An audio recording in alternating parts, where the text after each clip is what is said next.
On January 4th, 2010, we became spies again. I'm not going to lose you! This time in Poptropica's capricious counterfeit island. This bird was so hard for me not to point out during my playthrough. It felt like it flew back and forth every few seconds. Because this island takes place in France, this bird is likely intended to resemble a European robin, which some interpret to be a sign of wisdom and guidance, which we receive a lot of on Counterfeit Island. Despite all of this guidance, I never understood why, of all things, the sewer system has a gargoyle puzzle on it. I know now and am pleased to share that first, gargoyles, for those who don't know, are monsters believed to fight against evil. These are often depicted on buildings, such as the Daily Paper in Superpower Island. Number 2, the word gargoyle derives from the French word gargouille, which translates to throat. This word was chosen to reference the gargling sound your throat makes with water, which is what sewers are typically used to transport. To connect to this, there are many tunnels in France, which function as sewers and serve as the basis for the tunnels in-game. The in-game tunnels also seem to reference the famous Catacombs of Paris, which are a series of tunnels famous for featuring skeletons. Skeletons are also riddled throughout the in-game tunnels, which I do not think is a coincidence. Paris's tunnels are easily one of their most popular tourist attractions, which explains why they are sold out in Poptropica. I mean, why go to Paris when you could go to Poptropica, right?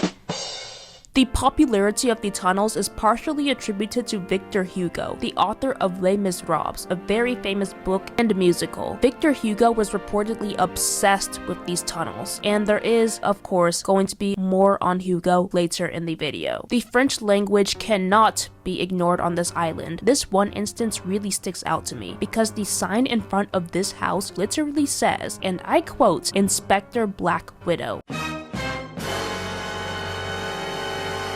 This isn't even foreshadowing. This is outright telling you that the inspector is the Black Widow. Side note, I have always loved their house. It is so pretty and spacious, and just look at this underground layer that comes with it. Oh, what a steal. Something I have noticed is that sometimes balloons represent deception, which is even apparent in the way that they look. Balloons, especially to the untrained eye, look like they are filled with something tangible inside. But when you pop them, you find that they are merely filled with nothing but helium, which is basically air. In my playthrough, I've referenced the hot air balloon from The Wizard of Oz, a transportation device owned by a well-known trickster which supports my previous observation. The balloon from The Wizard of Oz is green, just like the balloon you give to the character who became immortalized as Balloon Boy, who I suppose was too much of a petite skinny king to fight against the floating force of helium. Balloon Boy is not only a reference to a real person, but a real-life act of deception regarding a balloon. One day in 2009, the year before 2010 when Counterfeit Island was released, a metallic balloon was seen floating in the sky. This was not any balloon. It was intended to be a device to find alien activity, and the two people that owned it were parents of 3 boys. One of their children recognized the balloon in the air and told their parents that their brother Falcon was inside of it. Falcon was about 6 years old at the time, and the balloon was around 5 feet tall, making this probable. When the parents heard about this and they realized that they could not find Falcon anywhere, they called the authorities, who reported this and caused a nationwide scare, especially considering the balloon at one point was 7,000 feet above the ground. Search parties from multiple countries chased it down. The balloon finally descended, and once the authorities were able to open it, Falcon was nowhere to be found. And why was he nowhere to be found? Because he was hiding in his attic playing with his toys the entire time. This is known as the Balloon Boy scandal, and as you can imagine, it was very popular at the time Counterfeit Island came out, which is why the island and some yet to come reference it. Now for the island-wide reference. It's another book, and I mentioned it before. It's Les Miserables. The plot of Les Miserables mirrors that of the island. Both stories focus on a character wrongfully convicted of a crime tasked with redeeming themselves. Furthermore, at one point in Les Miserables, a character steals something and blames it on another character who goes along with it.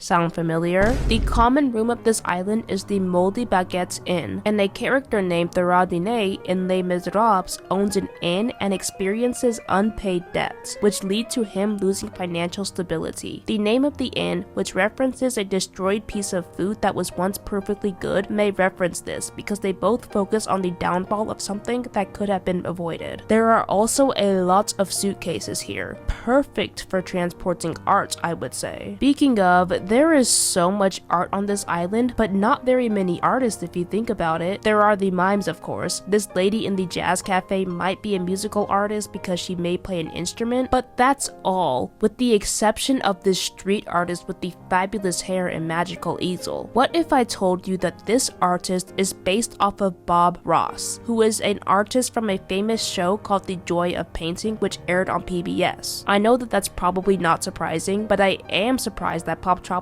is not subtle about this at all, and they seem to treat Bob Ross like a national treasure, as they should. This guy on the street resembles Ross through his signature afro and specific vocabulary, along with the fact that his signature on the painting that the inspector buys literally says Bob Ross, in cursive of course. Hold up.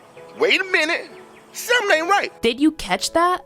The inspector bought his painting. They did not steal his painting like they did or try to do with every other painter on the island. This seems to put Bob Ross on a pedestal, not as an old master of art, but as someone who the Poptropica creators believed should be treasured and respected for ensuring the legacy of art. As I referenced in my playthrough, I think that Counterfeit Island could have easily had multiple parts. When you talk to the curator, she drops very vague yet very concerning information. She says that we are involved in, quote, something much bigger than we realize, and that the museum, quote, lost much just to obtain the key to the Black Widow's house. What's with the Black Widow's other aliases, and what did the museum lose? Like, what happened before I got involved? And seriously, who is this guy? I have so many questions, and yes, I am biased towards Counterfeit because it is my favorite island, but I honestly think that every island could have a more detailed backstory, especially the older ones, and especially Counterfeit Island, because theirs just seems so vague and underdeveloped, and they add in the extra island lore. It's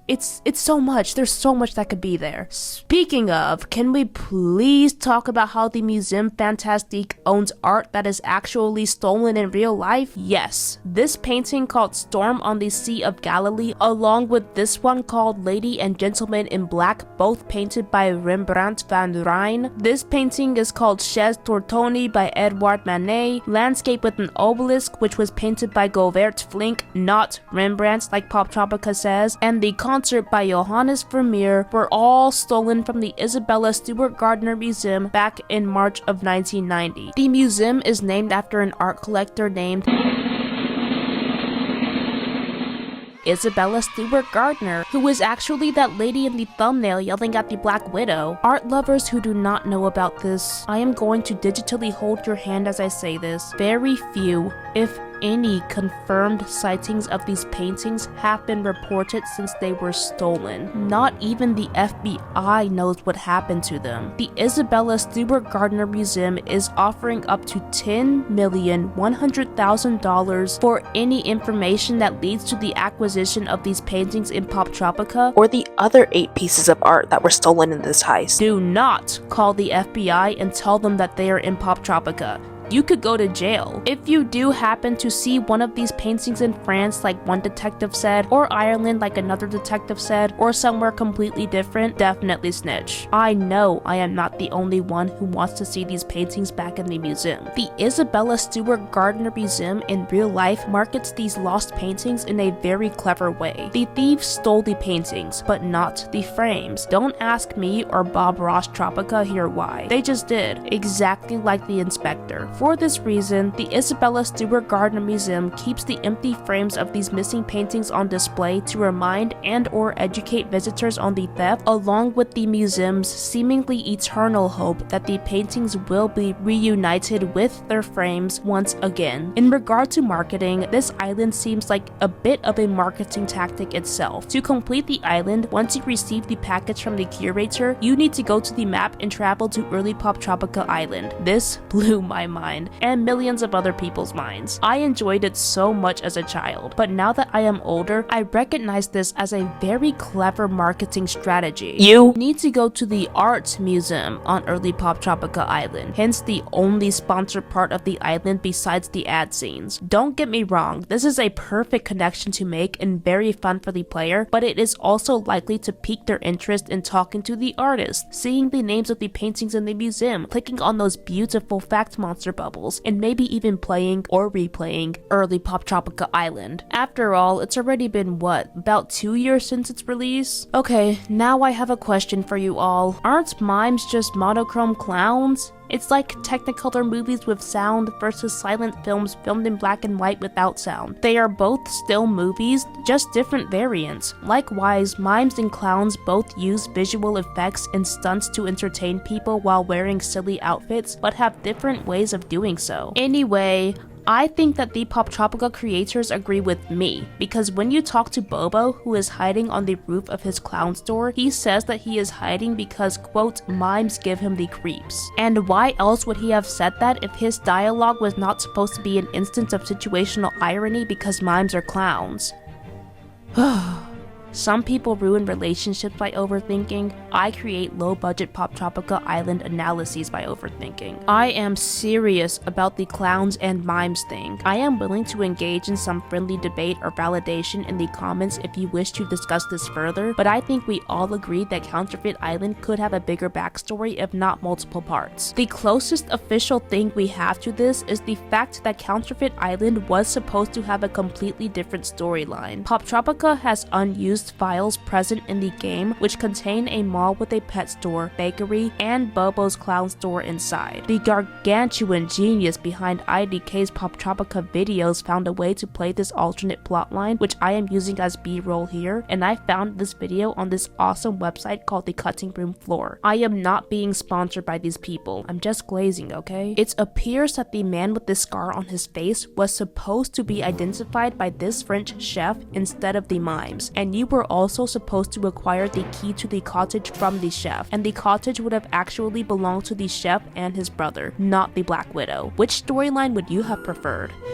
As I said in my playthrough of Counterfeit Island, we really deserve to be on TV for all we have done in Poptropica. And we finally get this well-earned opportunity next week on Reality TV Island.